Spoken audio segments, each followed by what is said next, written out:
Hi everybody, it is You Had to Ask, the show where I answer your questions, and this week my first question comes from Troubleshooter125, who says, now that Atheist TV is online, are you interested in submitting material for them? Would you create some new material tailored specifically for the channel, or perhaps opt for An Atheist Read series or 5 Stupid Things About Christian Topics?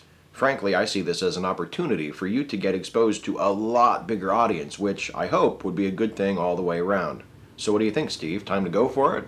I haven't been contacted by anyone affiliated with Atheist TV about doing that. I would imagine if they wanted to reach out to atheist YouTubers, there would be quite a few names on the list before they got down to mine. But yeah, I would be up for something like that. I mean, at this point, unless they made it worth my while financially, which I don't know if they'd be able to do, because I mean, Atheist TV is just a Roku channel. I'm not sure how much budget they have to pay, like, talent to produce content. But unless they were able to do something like that, I don't think I would have the time to make like original stuff, to make a new program just for that channel.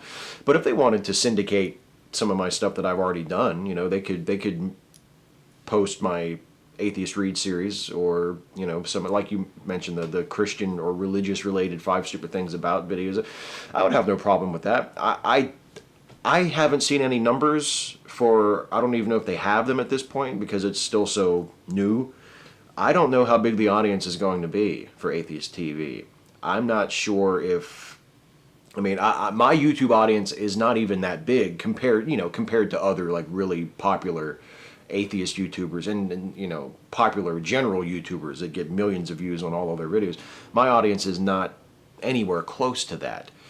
But I would not be shocked if my YouTube channel got more views in a given period of time than the Atheist TV Roku channel.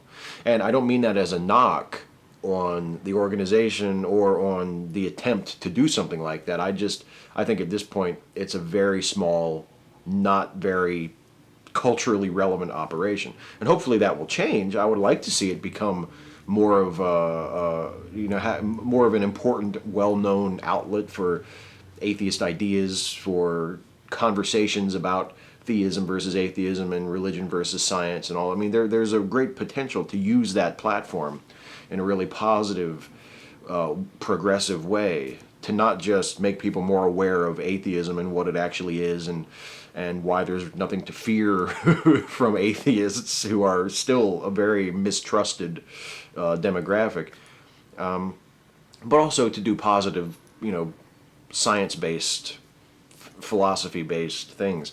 And I would like to see that happen. Here's one from Kelvin Coe. Hey Steve, I'll try to ask this again. I noticed you talk a lot about feminism, gay rights, freedom from religion, responsible gun control, and so on. Those things are awesome, but I can't help but notice that you very rarely talk about the rights of people with disabilities, especially physical disabilities. What's up with that? Do you find these matters less prominent than the others? I know it's not a controversial issue like the ones I mentioned above, but I'm still very disappointed at how much you tend to overlook the disabled group as a whole.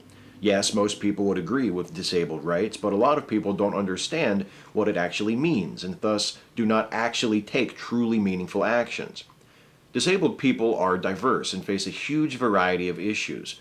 Things such as societal implicit bias, limited housing, employment, etc. opportunities, accessibility issues in many places, even developed countries, leading to being restricted in the freedom of movement, the lack of a strong societal support in the form of social programs and financial support in many countries, discrimination, bullying and outright violence, abuse from people, especially family members, well into adulthood, because disabled people often have to physically rely on others more. These are just the tip of the iceberg. Can you please comment on these issues and stand up more for people with disabilities? What kind of meaningful actions do you think people and you could do to raise awareness about the difficulties disabled people face? And what do you think society as a whole should do in order to help disabled people to fight against these challenges? What other prominent issues do you notice for disabled people? Please understand I'm not angry at you. I just reckon that because you're someone who sees equality as an essential cause, you should allocate more time into overlooked but important issues such as this. All this talk about equality is useless if you don't talk about the rights of all. And that includes groups that are invisible second-class citizens, which is nowhere as vocal as other oppressed minorities. Thanks. You are totally right that I don't talk about it very much, and you are totally right that equality means equality for everybody, and that any disadvantaged group, whether their cause is particularly popular or sexy or not, deserves to be represented and to be advocated for, to supply whatever lack they have in terms of rights and in terms of access and things like that. You're completely right, and I would only plead ignorance, or maybe plead guilty as a result of personal ignorance. The reason why I don't talk about it very much is because, and in fact, in all honesty, the reason why I don't think about it very much is because I just don't encounter it as often in my personal life as I do, women's issues or gay issues or atheism versus theism, or all the things that I'm always running my mouth about, gun control, that sort of thing. I just don't encounter it very much in my personal life. I don't know very many people who are disabled, either physically or mentally, and it's not something I'm reminded of. It's not something that I'm caused to think about or to feel about. And that is not an excuse. That is not an excuse for me being ignorant or not caring about it at all. But I do think that's the reason why I tend to speak out passionately for certain things and not for other things. And that lack of experience maybe can tie in another way, because you asked what issues do I see for disabled people, and you mentioned these problems that disabled people still continue to have, problems with access and things like that.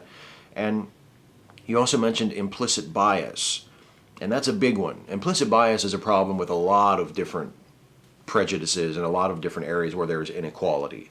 I think it comes from that lack of experience. I know as an able-bodied person, I have no idea, no concept whatsoever of what it's like to be a disabled person. It's completely outside my experience. I have no idea what it feels like to go out into a world filled with mostly able-bodied people and to interact with them, feeling that they're looking at me in a different way, they're judging me, they're viewing me as not being like them in a fundamental way. I have no idea what that feels like. And I would probably be a better person if I did, and so would a lot of us. But that's where that comes from. I think that's where that implicit bias comes from. I think that's where a lot of the ignorance or the inattention to those issues comes from. Metzen Young, Steve, thanks for answering my question last week. Considering how I am a painter, visual symbolism in film is something I eat up. Roy with the dove and Blade Runners, Superman over his son at the end of Returns, referencing Norman Rockwell's Freedom from Fear. These are probably two of my absolute favorites. What are your favorite moments of visual symbolism in cinema? And P.S. I have the same concerns you do about Batman versus Superman. I was more curious, if you had to write in the shared worlds of DC and Marvel, how would you stick to the canon yet give the film your desired depth and or pulpy adventure feel, since you seem to like both of those motifs? Best, Metzen. There are so many great examples of visual symbolism in film, and it's hard to pick just one. The one that popped into my head immediately after I read your question, Metzen, was, and it's not a direct reference to something like your examples from Superman Returns or Blade Runner are, but it's from Cool Hand Luke, and it's the bottle opener that Luke wears around his neck like a crucifix. I mean, that's never underlined or hammered home at all, and that's part of what makes it so wonderful. But and if any of you guys haven't seen Cool Hand Luke, it's just an amazing film. It's one of the, if not the greatest performance Paul Newman ever gave, and it's a great movie. And his character Luke wears a bottle opener around his neck, like a cross. And nobody ever says, "Oh, where's that bottle opener like a cross?" But when you look at it, it's very difficult not to make that connection. And that's one of my favorite little things of visual symbolism in film. And there are tons of other examples that we could go into, but that one is the one that jumps out at me right away. And as for how I would write in the shared movie universes of DC and Marvel, honestly, I don't think Marvel needs any help at this point. Marvel seems to be doing just fine. DC, like if I were hired to write Batman versus Superman, and my mission, my job was that I had to make essentially their movie, but I was given some freedom to write it my way. The movie would be about Superman growing up, and it would be about acknowledging all of the wrong things, all of the immature, destructive, reckless things that he did in Man of Steel, and him coming to terms with that, realizing that he has to do better than that, and him growing up and becoming the kind of responsible, admirable hero that he is eventually going to have to be. It would basically be, thematically, it would be a complete repudiation of the previous film. And since they're going to have Batman in it, Batman could take that role of the responsible older hero, because it seems like that's the direction they're going, that the Ben Affleck version of Batman is going to be older and wiser, and so he would be sort of the mentor figure. And you could even use the emergence of the other heroes, because apparently everybody's going to be in this fucking thing. Wonder Woman's going to be in it, Cyborg's going to be in it, I think Aquaman's going to be in it. So you can use the emergence of these other heroes as sort of an influence to compel Superman to do better, because now he sees that he has to rise up to the occasion, and he has to be a true beacon of ethics and moral strength, and be the leader and the role model for these other young heroes who are appearing, so that it's not just a free-for-all, that they have a leader, they have someone to look to as a guide, as someone to say, I want to do it that way, I want to be like that guy, and Superman has to be that guy. That's what the movie would be about. Leafy J, afternoon Steve, hope you were doing well. I'm a big fan of TOS, TNG, and since you seemed like a big fan of DS9, I decided to give it a try. After watching the first episode, something about it bothered me. I spoke with my father, who got me into Star Trek in the first place, about it, and he said that he didn't enjoy the series due to all the mysticism involved. I haven't watched enough to have a solid opinion on this, however, I have started to notice it as well. What do you think? Do you find there to be more mysticism in DS9 than previous series? And if so, how does it affect your enjoyment of the series? Thanks. I don't think that the series suffers for it. I mean, one of the things that Deep Space Nine that makes Deep Space Nine so good and so appealing to me is that it does things that the other Star Trek shows didn't do. It delves into politics in a more direct way than other Star Trek shows did. It deals with religion and spirituality in ways that other Star Trek shows didn't. It depicts it as a part of everyday life in a way that the other Star Trek shows didn't, because they all took place within the sphere of Starfleet, where there is no religion, where humanity has grown up, has discarded their old superstitions and myths, and they don't really have sincere religious beliefs anymore. And setting part of Deep Space Nine in the sphere of Bajor, a planet that still does have a very influential, deeply held religion, allowed them to do things that other Star Trek shows hadn't done. And again, I don't think that it really hurt the show. It wasn't my favorite part of the show, and there were lots of amazing Deep Space Nine episodes that never mentioned the Bajoran religion or dealt with spirituality at all.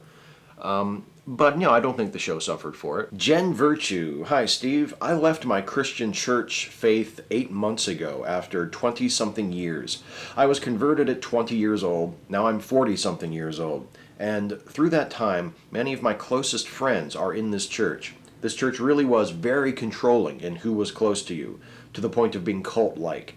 I was convinced to devote everything to God, personal life, work, dreams, love life, etc. And now looking back, it really was cultish. So I stopped believing in going to church, to the chagrin of my friends in that church.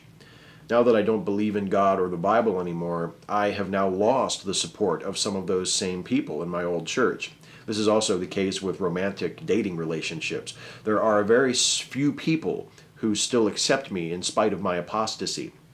But I'm starting my life all over again without a lot of support from some of those people who were my friends. This may sound alien to a non-believer, but unfortunately I was convinced at a young age to drink the Kool-Aid of Christianity, and now I'm picking up the pieces of the rest of my life. There are so many more details to say, not enough space. Any thoughts or advice on how to live life after religion? Honestly, I was not born an atheist. You know, I was raised a Christian, but I was never as deeply into a religious community or a church as you were. So I don't have a lot of practical advice I can give you. You mentioned that there are still a few friends that you have from that circle. There are a few people who still accept you, even though you have left the church. Lean on them, you know, talk to them. Use them as sort of the pillars around which to build your new life. You know, reach out to other atheists. Reach out to other former Christians, or people. Maybe there are other people who also left your church. If it's that controlling, that cultish of a church, maybe there are other people in your area who have left that church as well. Maybe you can reach out to some of them, and you'd have something in common with them. At least it's something to start, and then you can build friendships on, you know, that are more broadly based than just we left the same church. But at least it's a starting point. That's looking for starting points. That's important. Looking for new starting points that you can say, okay, well, we'll start here, and then we'll build out from there. Mark Arangis, hey Steve, having a moral dilemma. Would be interested in your take on this. The Israel-Palestine conflict, among other things as well, but this is a prime example. Is it wrong to ignore it? Over the years, I've read, watched, and listened to a bunch of things on the subject, and I could read, watch, and listen to tons more. But at the end of the day, as some guy from a small European country, Slovenia, that has nothing politically nor geographically to do with that region, am I just wasting my time and stressing over something I have absolutely no power over and no stake in? Is it wrong to ignore the matter, even though paying attention to it will have the same effect? I mean, it's not like I don't care, but is there a practical point to caring for something for which there is no consequence between myself and it? Yeah, there are reasons for caring about things that you may not be directly connected to. You may not have any personal stake in the Israeli-Palestinian conflict, but that doesn't mean that there's no reason for you to care about it. You can care about it because it's something that you read about a lot, because it's something that you hear about, because you empathize in a human way with one side or the other, or both sides. Because you hate conflict, you hate war, and you want to see it resolved, because you think that the world would be a better place if these two sides could come to some sort of peaceful compromise. There are all sorts of abstract reasons that don't have any direct effect on your everyday life that you could have for caring about that conflict. So that's point one. Point two is, however, if your preoccupation with this conflict has become a distraction, has become more trouble than it's worth, if you are, you know, searching out all the news stories you can about it, or you're watching it on TV, and all it's doing is just depressing you and upsetting you, and there's not really anything you can do about it, or there's nothing you really feel like you're going to do about it, and it's just a negative influence in your life, there's nothing wrong with putting it down. There's nothing wrong with walking away from it and saying, you know I care about this, or I should care about this, but I just feel really overwhelmed by it. I feel powerless, and I feel like I either can't or won't be taking action on this, so I'm just going to put this down. There's nothing wrong with that at all. There is nothing wrong with that at all. And I don't think you should feel guilty about doing that. There are so many things in this world to care about and to get upset about, and some of them are good things, things that we should be upset about, and some of them are things that we shouldn't be probably thinking about hardly at all. There's nothing wrong with putting something down and turning your attention to something else. It is not a reflection on poor character on your part or anything like that. And I don't think you have anything to feel guilty about by leaving it alone. Although, maybe I should rethink that, because in giving you that advice, I appear to have angered the gods. I wonder which side of the Israel-Palestinian conflict they're on. I don't know. I do know, however, that the thunderclap means that it is now time for the lightning round. Rapid fire questions, glib and adequate answers. Not a segue, more of a clumsy handoff. Anyway, Curtis Morrison, what is the stupidest thing you have ever done? Oh, so many possibilities. I had a one-night stand with someone I worked with long, long time ago, which was stupid for a whole plethora of reasons that I'm not going to get into. And then there was another time when I was in a library and I turned and walked face first into a rotating video rack and knocked like half of the videos off onto the floor. That was pretty stupid too. Radical Bacon, will you ever get out the bottle again? Maybe for the MRAs. If I ever get it out for anybody, it'll be for those assholes. You can rest assured. That's a really good idea, actually. Thank you for giving me a very helpful suggestion on how to recycle a bit. I love it. Patrick Dodds, Steve, lowbrow question.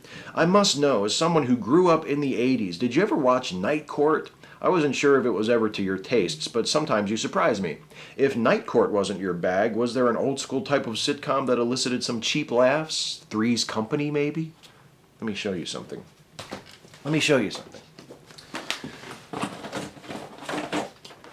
I did watch a little bit of Night Court, but Three's Company, yes. In fact, Three's Company is my wife's favorite, and one of my favorite as well, shows. We have every episode on DVD.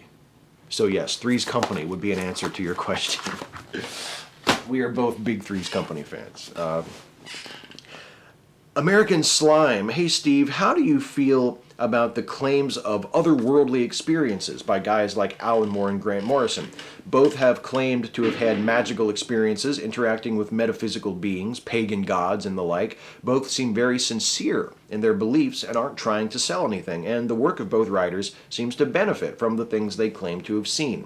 Do you have any theories as to what's going on in their heads, or do you think it's all a lot of nonsense? Thanks. I mean, yeah, I think it's a lot of nonsense in the sense that I don't believe that spiritual experiences are actual experiences with a spiritual world. I think they're just dreams or hallucinations or delusions and that sort of thing.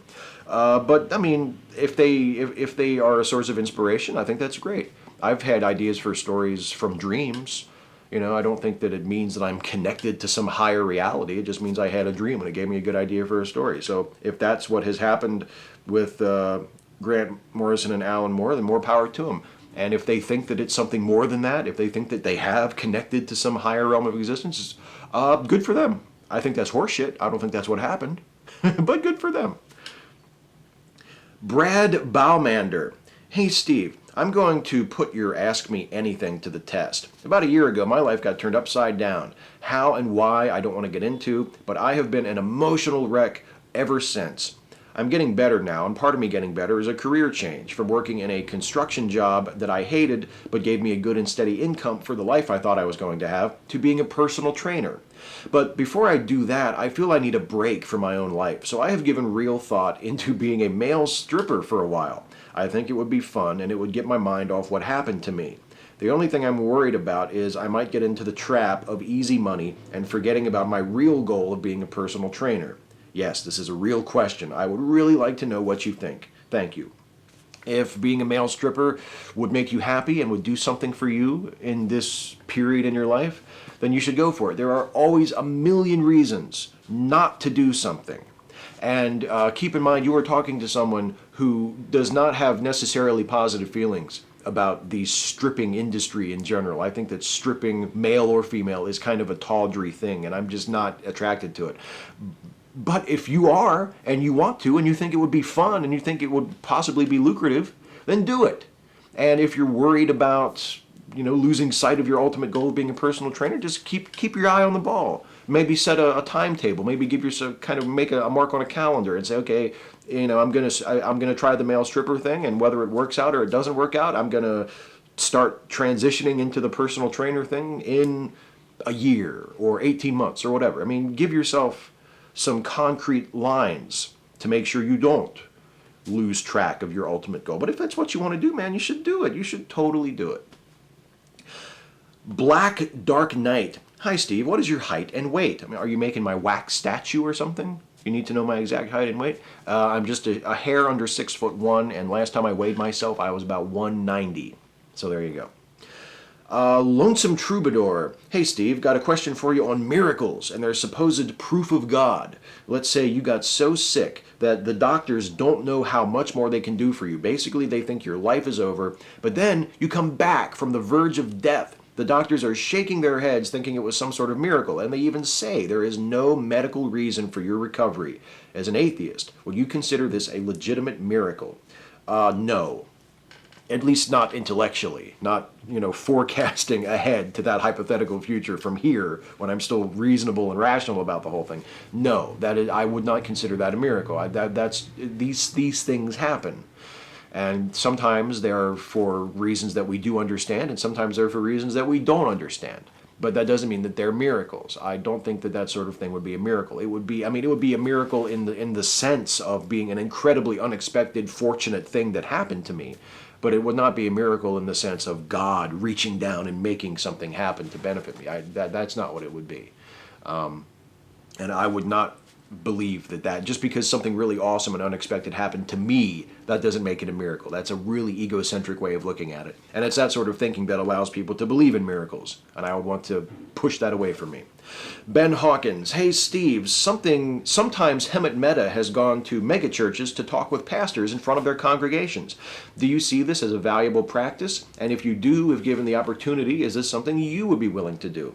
Yes and yes. I think that it's a valuable practice. I think it fosters friendship and good positive feelings and understanding between atheists and religious folks. I think that's always a good thing. And yes, if I were invited to speak as an atheist or as a skeptic or a critic of Christianity at a church, I would jump at the opportunity. I would love to do something like that, and I think it would be a good thing. Universe, hey Steve, what do you make of your stats on 5 Stupid Things About Rape Culture? I mean, it's pretty much 50-50 at this point. Does this surprise you? No, not really. I expected that it wouldn't be a popular video, and at least in terms of the thumbs up and thumbs down.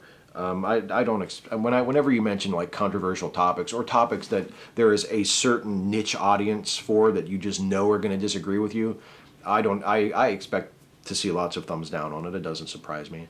Actually, the fact that it is 50-50, and I take your word for that. I didn't check the stats before I sat down in front of the camera here, but if it is 50-50, that's actually encouraging because it means that my overwhelmingly male audience, at least half of them supports me on that video or thinks that was a good video and agrees with me on that. My demographics have always been around between 85 and 90% male and between 15 and 10% female. So the fact that I get a 50% dislike in a rape culture video with a 90% male audience is actually kind of good news, I think, and encouraging news, because it reminds me yet again that most men are not MRAs or sympathetic to those ideas, are not threatened or offended by feminism. And I at least the people who watch my videos. And I think that's a good thing. I think that's an encouraging thing. And that was the last question. Awesome. I'm almost done. Before I get out of here, as always, I want to do a shout out. And the shout out this week goes to another channel that is devoted to doing Google Hangouts with roundtables about atheist topics, discussing religion, discussing Christianity, discussing philosophy and everything. It's a really, really awesome channel. And it is the channel belonging to Shanna Rockey.